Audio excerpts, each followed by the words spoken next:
Hi, everyone. I'm Jenny Cohn. Most of you know me for my election security advocacy, but I'm concerned with human rights abuses generally, and that certainly includes the Trump administration's mistreatment, in my view, of asylum seekers and other immigrants in the United States. And this morning, a friend of mine called me about a situation involving Cameroonian asylum seekers, and has put me in touch with my two guests here today, who are Jacqueline NDIToko, who's a family advocate with the Cameroon American Counsel. And I'm also here with Selena Keesecker with the Guadalupe Presbyterian Church, which is coordinating and working with the Cameroon American Counsel on some recent abuses involving asylum seekers from that country. Hi, thank you for being here. Thank you. Thank you for having us, Jennifer. It's my pleasure. So Jacqueline, why don't we start with you? Can you fill us in on what the situation is involving the asylum seekers? Yes. Recently, it has been just so difficult to think about what is going on with asylum seekers, right from detention and most of them being deported. The first deportation was in October, known mass deportation was in October. And the next one was in November. And we're anticipating another deportation tomorrow or so from the Trump administration. The most despicable thing is the human rights abuses that are going on and that are reported right from the detention center and the plane when they're being deported back to Cameroon, where they're fleeing away from persecution from the Cameroonian government. Cameroon, we all know has an active war that has been going on since 2016. This war has a couple of fronts that is not taken into consideration anything. There have been a lot of abuses, human rights abuses. The economic situation is very unspeakable. Schools have not been going on since 2016. There was a recent attempt for kids to return back to school in the southwest region of Kumba. And what happened was, the next thing we heard about was the kids were being killed by the Cameroon government armed force men. So because of all what is going on, you will find out that people are fleeing away from the struggle, from that. And the only option is for them to seek refuge and protection in America. But here in America, a lot of people are not given the opportunity to be granted asylum. So they've been deported back to Cameroon. Recently, we have issues of cry from the family members and from the deportee. Omi Air is the flight that they use to deport people back to Cameroon. And the way the deportees are being handled is what we're going to talk about and make sure everybody understands that there's a lot of abuse going on. Specifically, there was a situation where this guy, he said he fell on his way into the flight when they were bundling them into the flight. So when he fell, he was in pain. So because of that, he was crying. But all what I thought was he was just trying to resist being deported. So medically, this guy has asthma. He's asthmatic, so he went into crisis. So he was crying and begging for his inhaler. So they bundled him and bagged him and dragged him into the flight. Why? I'm sorry, they bagged him? Is that what you said? Yes, they bagged him, they put him in the bag, and they forced him to get into the flight. He was in pain, so he asked for pain medication. So they told him that there was nothing they could do until they get into the flight. So they got into the flight, they were able to give him his rescue inhaler. So he was in chain, in handcuffs. So he reported that he was handcuffed all through the flight. The only time when they are allowed to get up was if they have to use the restroom. And during the course of the flight, if you say you want to use the restroom, they're going to tell you to wait for your turn. And he reported that he peed on himself just because he wasn't allowed to use the restroom early enough. So they're in handcuffs, they're in chains. Even to eat is difficult during the flight because, they're not free, So that's how. I'm sorry, go ahead. And even the way they're positioned in the flight, it doesn't take into consideration the issue of COVID-19. You know, we have a lot of people, the ICE officers are all over them on the flight, you know, all through the duration of the flight until they get to Cameroon. How long of a flight is it to Cameroon? It's about 20, and they do a lot of stops. So depending on the stops, they have to fuel in Senegal, and you know, and they have deportees from other country. So it's a total of like maybe 20 hours or more flight. And so they're handcuffed the entire time? Yes, they handcuff and chain the entire time. And what is the chaining? What does that consist of?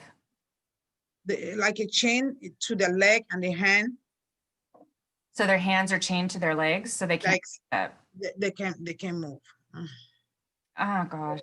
And about how many people are on the flight? The last deportation, it was about, we're not too sure the number, but it was about 30 something people being deported, and with the ICE officers. So we don't really know how many people were on the flight. I'm not too sure how many people on the flight, because some of this information we don't really have is close to us.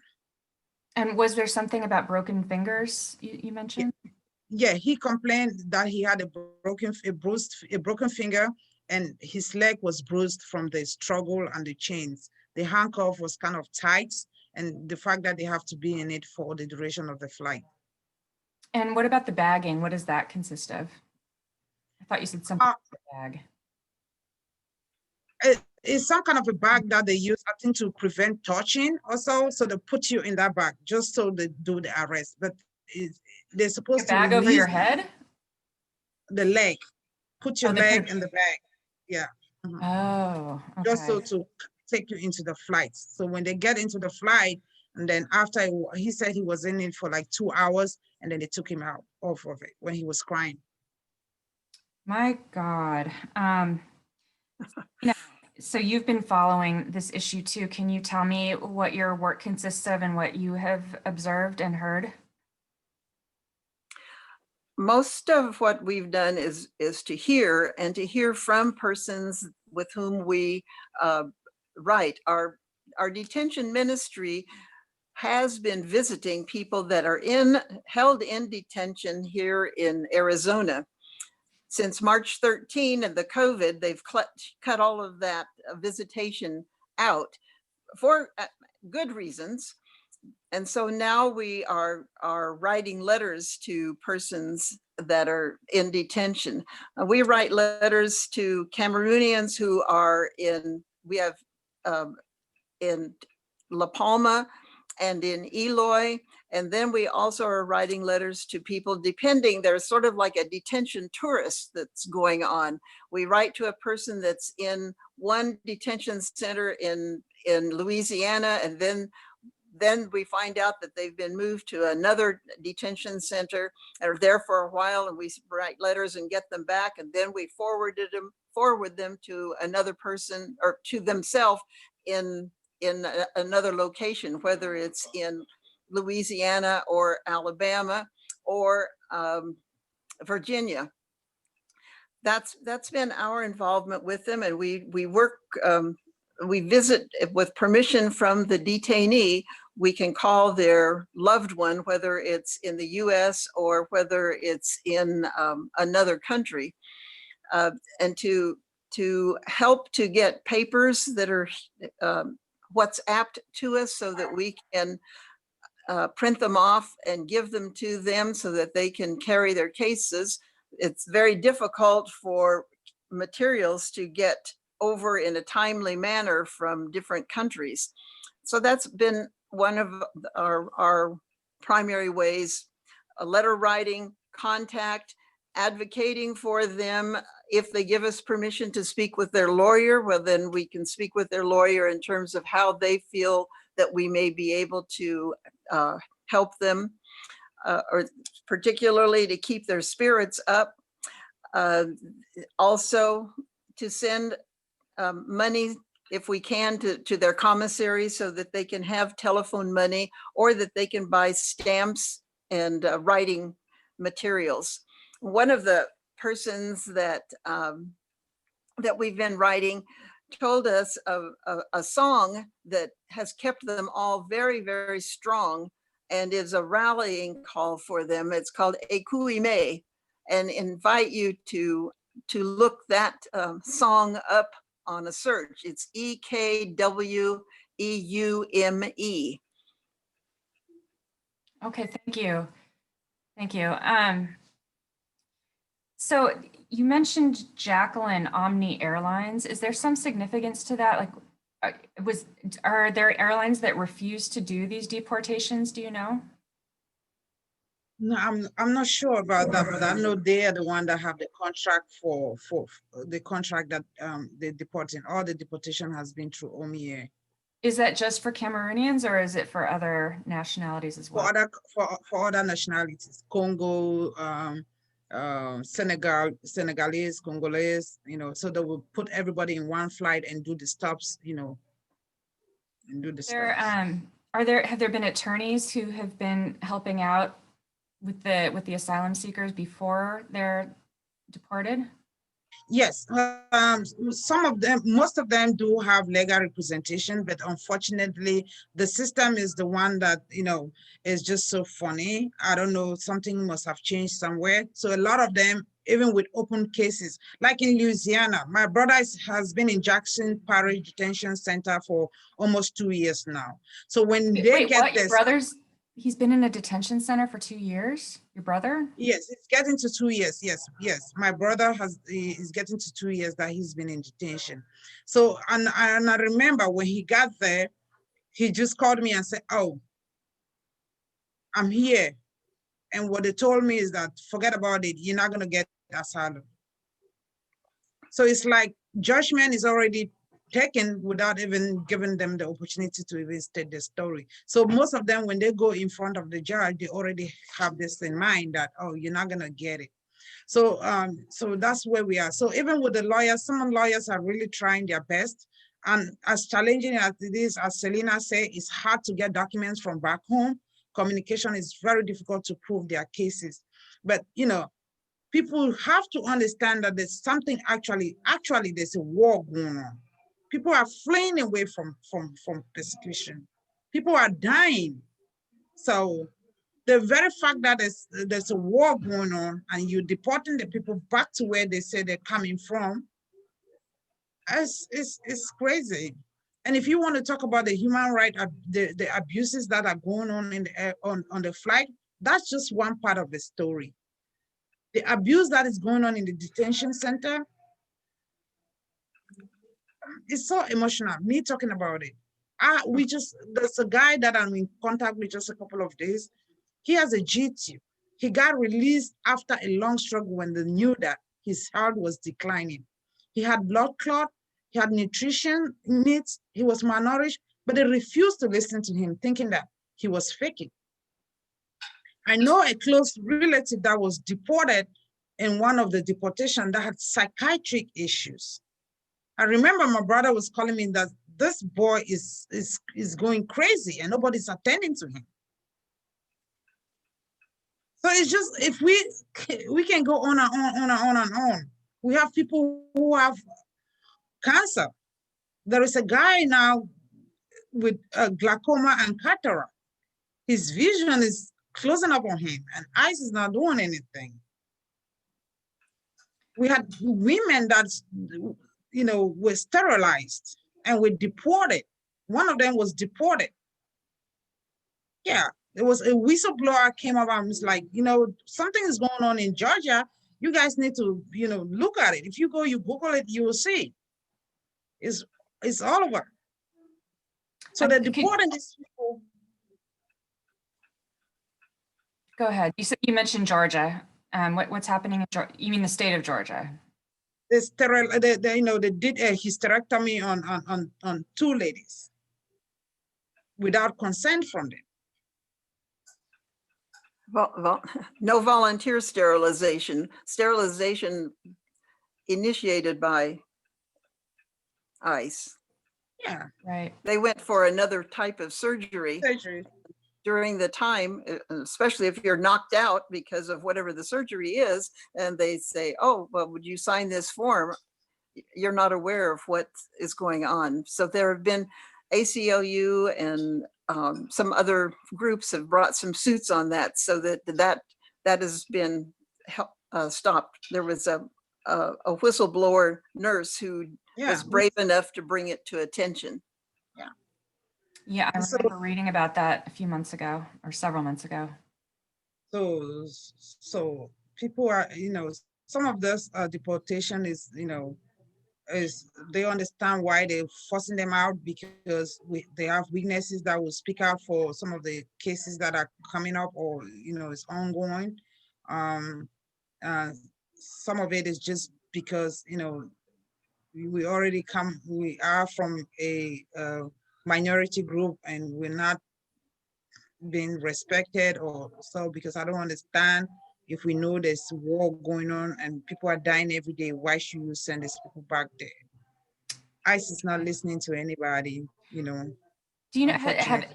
do you know of any asylum seekers from Cameroon under the Trump administration who've been allowed to stay? Yes, it has been very challenging, but yes, some of them have been allowed to stay. With monitoring, they have the monitor on their feet, so they're still reporting to ICE. Even some of one or two that were deported were picked out from the community with monitors on the feet. So, Okay. And we've had here in Arizona, we have some Cameroonians who, yes, have received asylum. And it's been interesting too, some of the reports that we read that have gotten back from their cases. It has been said, and the detainee has said, I said this, but they didn't. The person who interviewed me initially was in a real hurry to get me through the interview process. And I wasn't able to explain. They said, do you speak English? I speak English. British English is not US English. And so there were some details that were left out as a part of that. And so then when the person was trying to explain to the judge and to the government lawyer that what was transcribed is not what I said. And many have had difficulty being able to verify their own case on that. And with another person with whom I don't know personally this particular woman, but I heard it from another one in the group, that she was before she left, she was beaten and she was raped and she was in the hospital, and then she fled for her life. Mm-hmm. And the government said the judge said, since they didn't have records of her official records from the hospital, that this really didn't happen, even though she had photographs and she had testimonies that were given by other people that yes, in fact. One thing I'd like to mention this on the Omni Air, which is their main offices are in Tulsa. They right now in 2020, they obtained a 67 million in coronavirus relief aid, as well as a 77.65 million contract with the Department of Defense for quote international charter airlift services. Great. Deportation. And then we have, I'm concerned about what the criteria was that they would receive CARES relief when we have our small businesses that are really staying in business because of that. But for them to receive 67 million in coronavirus late, I would think that citizens of the US would really bring that into question. I just wanted to repeat It's that. a very good question. It's a very good question. So Jacqueline, I think you have you've mentioned to me before that you also have some concerns with the way that ICE is keeping asylum seekers in detention while they await determination of their asylum claims. And can you expand on that a little bit for me?